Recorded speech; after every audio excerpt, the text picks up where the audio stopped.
Keesara toll gate వద్ద pastor Praveen Kumar CCTV footage ఆధారంగా అయితే కనుక ఆయన యాక్సిడెంట్ అయినట్టుగా మనకి ఏదైతే విజువల్స్లో కనపడుతుందో అక్కడ యాక్సిడెంట్ అయిన అనంతరం అక్కడ ఏదైతే నేషనల్ హైవేకి సంబంధించి కూడా టోల్ ప్లాజా సిబ్బంది వచ్చి ఆయన రెస్క్యూ చేయడం జరిగింది. ఆయనకి వాటర్ ఇచ్చి కూడా అక్కడి నుంచి ఆయనకి ఫస్ట్ ఎయిడ్ మెడికో చేసినట్టుగా మనకు అర్థమవుతా ఉంది. అయితే అక్కడ ఎవరైతే ఒక వ్యక్తి కీసర టోల్ గేట్ వద్ద పాస్టర్ ప్రవీణ్కి ఫస్ట్ ఎయిడ్ చేశారో అతనే ప్రస్తుతం అంతా ఉన్నారు. నమస్తే అన్న, ఏంటి పాస్టర్ ప్రవీణ్ గారు ఆ రోజు 24వ తారీఖు అక్కడ పడిపోయినట్టుగా చూసి అంటే సడన్గా ఎలా గుర్తుపట్టారు?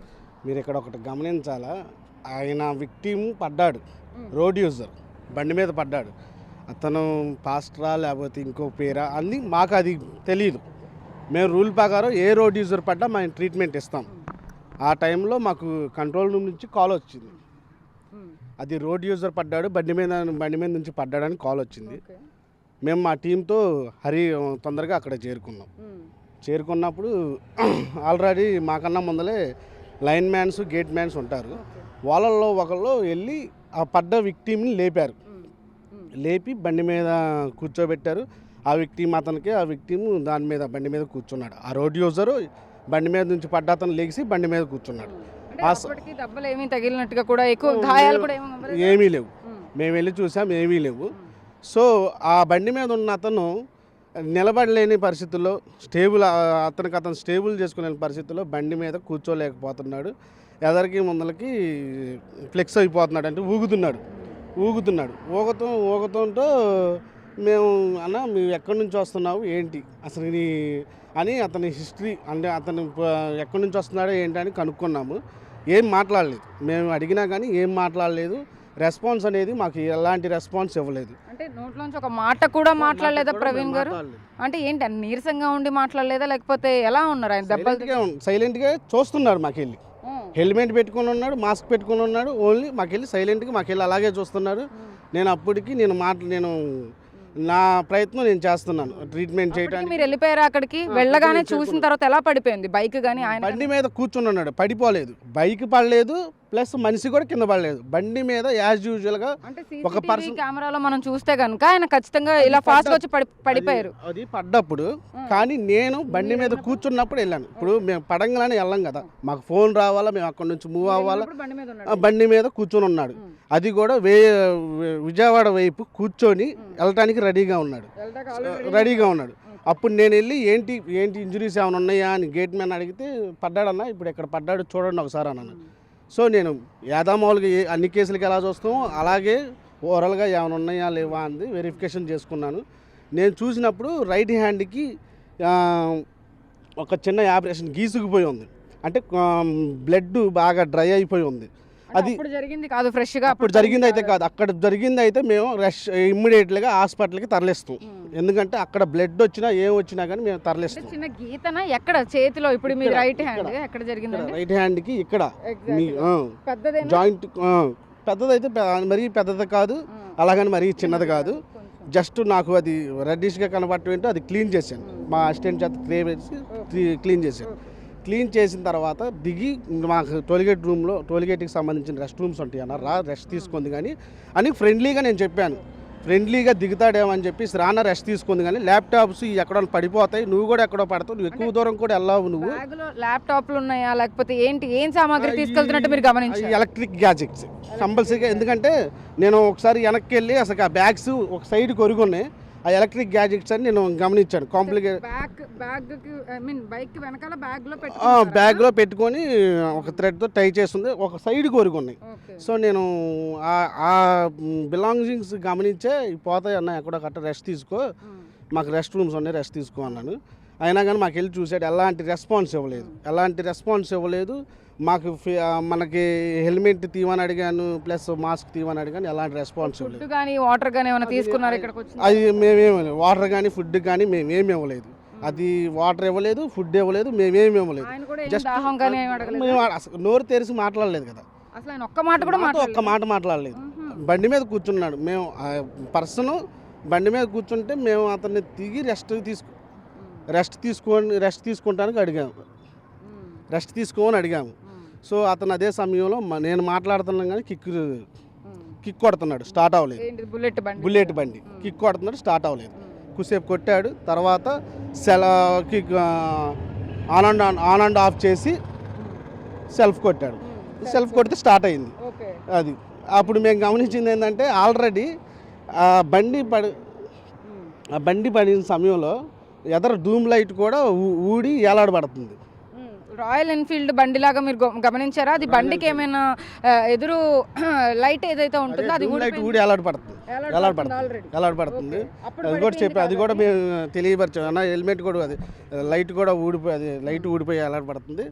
ఇది ఎలాగదేమో మీరు ఇక్కడ మెకానిక్ దగ్గరికి వెళ్ళండి అని కూడా మేము చెప్పాం. ఆ సెంటర్లో మెకానిక్స్ ఉంటారు. ఏ సమయంలో అంటే నాకైతే 3:52 కాల్ వచ్చింది. ఓకే, నాకు 3:52 కాల్ వస్తే అక్కడ నుంచి రష్ అయ్యి మేము కరెక్ట్గా 3:52 వస్తే మేము దగ్గర అక్కడ 3:52-4 లోపల మేము అక్కడికి వెళ్ళిపోయాం. ఎగ్జాక్ట్ టైము నోట్ చేసుకున్నాము, డిపిఆర్లో రికార్డ్స్లో ఉంటుంది. ఆ లోపల మేము అక్కడ ఉండిపోయాం. మేము ఉండేసరికి మనిషి క్యాజువల్గా ఉన్నాడు, బండి మీద కూర్చొని ఉన్నాడు. కానీ బాగానే హ్యాపీగా ఉన్నట్టు కనిపించారా? లేకపోతే ప్రవీణ్ గారు ఏమైనా కొంచెం నలత్తగా నీరసంగా అలా ఏమైనా ఉన్నట్టు? నీరసంగా ఉన్నట్టు లేకపోతే బాగా హ్యాపీగా ఉన్నట్టు అడగలేదు. క్యాజువల్గా నేను అడిగే క్వశ్చన్స్, నేను దిగు మాస్క్ దిగానంటే ఒక్కసారి స్మైల్ ఫేస్తో నవ్వాడు అంతే. అంటే నేను అడిగే క్వశ్చన్స్ క్యాజువల్గా అనిపించాయి. నేను దిగు రెస్ట్ తీసుకునేసరికి కొంచెం క్యాజువల్గా నవ్వినట్టు అనిపించింది. నవ్వినట్టు అనిపించింది. నవ్వి అక్కడ నుంచి మూవ్ ఆన్ వెళ్ళిపోయాడు. అంటే ఆయన కాన్షియస్లో ఉండి మొత్తం వింటున్నట్టే కాన్షియస్లోనే ఉన్నాడు. బండి వెళ్ళగలిగే సిచ్యువేషన్లో కూడా ఉన్నాడు. మేము అందుకని మరీ స్టేబుల్గా లేకపోతే మేము పంపించలేం కదా. మేము ఎలా ఫోర్స్ఫుల్గా అయినా కానీ రెస్ట్ తీసుకోవచ్చు చెబుతాం. మాకు పడ్డప్పుడు కానీ ఎలాంటి ఇంజురీస్ కొత్తగా ఎక్స్టర్నల్గా బ్లీడింగ్ కానీ ఏ బ్లీడింగ్ లేదు. ఏదైనా బ్లీడింగ్ ఉండి ఏదైనా బాగా లాస్ట్రేషన్స్ కానీ ఏమైనా అయితే కంపల్సరీగా ఆయన వద్దన్నా కానీ హాస్పిటల్ తీసుకెళ్తాం. ఓకే, మీరు ఏదైతే దెబ్బ చూశాను అని అంటున్నారో ఎల్బో దగ్గర అది రెడ్గా కనపడుతోంది, కొంచెం ఫ్రెష్గా కొంచెం ముందే జరుగున్నట్టు మీకు అనిపించిందా? లేకపోతే గత 2-3 రోజుల ముందు దెబ్బలాగా అనిపించింది? అది ఆ రోజు తగిలిందే కానీ ఒక 3 hours బ్యాక్ జరగవచ్చు, ఒక 2 hours బ్యాక్ జరగవచ్చు. అది ఫ్రెష్గా జరిగిన దెబ్బ అయితే కాదు. ఫ్రెష్గా జరిగింది కాదు, 2-3 రోజుల క్రితం అయితే 2-3 రోజుల క్రితం అయితే కాదు. ఆ రోజే జరిగింది అయ్యి ఉండొచ్చు. ఓకే, అయితే ఇంకా ప్రవీణ్ పగడాల గారి దగ్గరికి మీరు వెళ్ళినప్పుడు ఏమేం గమనించారు? అంటే ఆయన బండి మీద కూర్చున్నారు అని అంటున్నారు, ఊగుతున్నారు అని కూడా అంటున్నారు. అంటే బండి స్టేబుల్గా ఆపుకోలేకపోతున్నారు, బండి వెయిట్ని మొయ్యలేకపోతున్నారా? ఓకే, అది మొయ్యలేకపోతున్నారు. అంటే అటు ఇటు అంటే స్ట్రైట్గా కూర్చో మనిషి మామూలుగా నార్మల్ మనిషి లాగా అయితే లేడు. అది వాళ్ళ ఫ్యామిలీ డీటెయిల్స్ కానీ ఇంకేమైనా అడిగి తెలుసుకున్నారా మీరు? అంటే ఎక్కడికి వెళ్ళాలన్నా ఏంటి, వృత్తిరీత్యా ఏం చేస్తూ ఉంటారు అని ఏం అడగలేదు. నేను అది ట్రీట్మెంట్ తీసుకుంటే ఆ డీటెయిల్స్ తీసుకుంటా. ట్రీట్మెంట్ అదే కేసు మా దగ్గర నోరిప్పి మాట్లాడితే ఆ డీటెయిల్స్ తీసుకుంటా. ఒకటికి పేరు అడిగాము, ఊరు అడిగాము, ఏ రెస్పాన్స్ లేదు. అసలు మేము పేరు అడిగాము, ఎక్కడి నుంచి వస్తున్నాం అడిగాము. ఫస్ట్ ఎక్కడికి వెళ్తున్నారు అనలేదు, ఎక్కడి నుంచి వస్తున్నాము మీరు ఈ పరిస్థితిలో రావాల్సినంత అవసరం ఏందన్న, ఎండగా ఉంది, కొంచెం రెస్ట్ తీసుకుని వెళ్ళండి, మా టోల్గేట్ తరపున రెస్ట్ రూమ్స్ ఉంటాయి, పదండి రెస్ట్ తీసుకుంది కానీ పదండి అని కూడా రిక్వెస్ట్ చేసాము. అది రానని చెప్పారు. మోస్ట్ ప్రైమరీగా అయితేనండి నాకు కన్ఫర్మేషన్ ఏంటంటే మీరు ప్రవీణ్ అంటున్నారు కానీ మాకు అసలు ఆ వ్యక్తి అనే తెలియదు. బికాస్ తెలియదు, ఎందుకంటే నేను పాస్టర్ గారి కొడుకుని, మా నాన్న కూడా పెద్ద పాస్టరే కాబట్టి నాకు తెలియదు. నేను రోడ్ యూజర్కి ట్రీట్మెంట్ ఇస్తున్నాను, మీరు పదే ప్రవీణ్ అంటే అది నాకు అది కాంట్రవర్సీ అవుతుంది. కానీ మీరు చెప్పేది మీకోసం చూసుకోబాకండి. అది నాకు యాక్సిడెంట్ అనే దానిపైన ఇప్పుడు పోలీసులు పడ్డాడు, రోడ్ యూజర్ పడ్డాడు. వన్ ఫైన్ ఈవినింగ్ మాకు ఆఫీస్ నుంచి కాల్ వచ్చింది. నాకు కాల్ వచ్చినప్పుడు బండిని దినాకర్ పలానా చోట విక్టిమ్ పడ్డాడు, ఫోటో ఏమైనా తీసారా అన్నారు. ఒక ఫోటో తీశాను సార్ అన్నాను. ఫోటో తీశాను సార్, ఉందో లేదో చూడాలన్నాను. కంపెనీ ఫోన్లో చూస్తే ఉంది, అది పెట్టండి, ఈ పలానా కేసు జరుగుతుంది కదా దానికి దీనికి ఏమైనా మ్యాచ్ అయిద్దాం పెట్టండి అన్నారు. అది పెట్టిన తర్వాత ప్రాసెస్ పోలీసులు వచ్చారు. అది ఇది ఒకటే తమ్ముడు అడిగారు, ఇదే ఎలా వెళ్ళావు ఏంటి, అసలు ఏ టైంకి రీచ్ అయ్యావు, అసలు ఆ పర్సన్ ఎలాగ ఉన్నాడు, స్టేబుల్గా ఉన్నాడా లేడా అని అడిగారు. మేము ఎలాగైతే చూసాము, మాతో పాటు మేము 3 రీచ్ అయ్యాము అక్కడికి. ఎలాగైతే చూసామో అలాగా వాళ్ళకి స్టేట్మెంట్ ఇవ్వటం కూడా జరిగింది.